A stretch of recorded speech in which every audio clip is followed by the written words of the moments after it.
stop giving advice to people who don't ask for it. And there are a few reasons for this. The first is that they never ask for it. It's kind of like that joke, how a friend asks you a question that you didn't really care for, and so you say, who? And they're like, huh? And then you're like, who asked? It's the same exact concept. They didn't ask for it, so don't give it to them. The second part is that if they didn't ask for it and you're just shoving it in their face, they're going to be a lot less receptive to it, as opposed to if they ask for your advice and then you give it to them, right? Because they want to listen to you. They want to listen to what you have to say. But if they never asked, that means they probably didn't want it, right? And the third is just that it's none of your business, right? It's none of your business to tell them how to live their life, because they have their own life. They might have their own way of living life. They might have their own goals, their own desires, right? That are completely different from you. So what's for you to say, or who are you to say, hey, you gotta live life this way, that way, right? Who are you to say? Who am I to say, right? And honestly, I think the best way to give people advice genuinely is, number one, for them to ask, but number two, it's by leading by example. It's by leading a life that they wish they could have. And so when they see, your life and like, oh wow, I want to be like that person, I want to live like them, then they'll reach out and they'll ask, or they'll start looking at the things that you do, your actions, not your words, your actions, and they'll want to emulate that.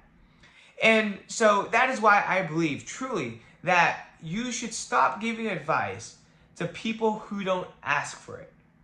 And the reason why I'm so passionate about this is because it's something that I need to remind myself all the time. Like, even today, like I actually drill it into my brain. Like, I was giving some advice to a friend who literally did not ask. Like, he literally did not ask, right? And when that happens, you can kind of feel like the defensiveness. You can kind of feel like, ooh, like it's like a wall. And there's so much less receptive to listening to what you have to say.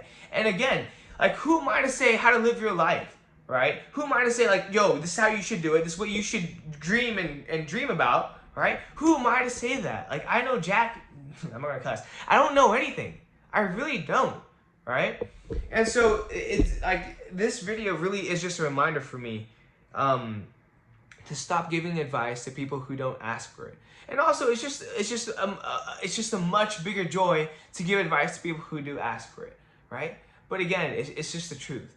Not everyone, actually scratch that. Most people don't care about what you have to say. Most people don't want to listen to what you have to say. But the caveat is there are some people who do want to listen to what you have to say. And so I feel like it's within my best interest and within everyone's best interest to direct my energy to people who want my help and who want my advice. And of course, this isn't a black or white thing. Sometimes you need to go to that friend or that family member and like shake them out of it, right? Even if they didn't ask for it. But like, if they're going down the wrong path in your life and you genuinely think that what you have in mind is what they want and it's going to help them, then of course, go ahead and be like, hey, yo, hey, you gotta do that, you gotta do that, you gotta do that, right? That's, again, it's not black and white, but that's an exception for me. And so all the other cases, it's like, all right, I'm gonna let you do you, I'm gonna do me. If you want my advice, you can come to me, yada, yada, yada. Unless they also, another, little caveat is if they explicitly ask for you to be harsh on them and to give you advice, even when they don't ask, to be real with you, essentially, right?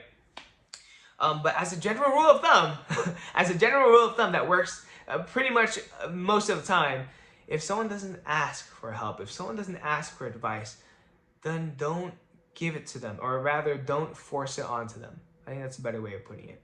But with that being said, I had my very last class, dude, it's so crazy to think, my very last fall class of my entire life. Like, I'm not gonna attend school again. This was my final fall class.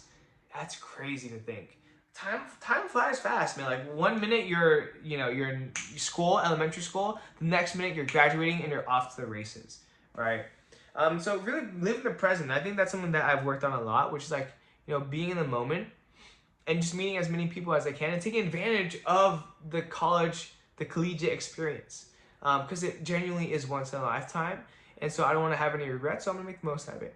But with that being said, it is kind of late. It's 1:51 a.m., as you can see right here. Remember to be better daily. I gotta wake up early tomorrow to work with my hedge fund guys. Things are getting exciting. By the way, quick side note.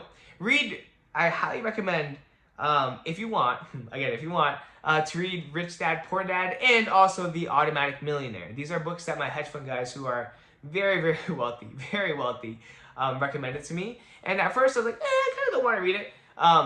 Or at least before they told me, but since they told me, I was like, all right, I'm gonna do it. Because I want the life that they want, right? But yeah, also, if you have been supporting my channel, just know I appreciate you. Genuinely, every single comment, every single like, subscribe, I really do appreciate it. And it does give me positive reinforcement. It keeps me going to provide stuff like this. So, with that being said, this is the PLOG V 1.162. Remember to be better daily, and I will see you tomorrow. Peace out.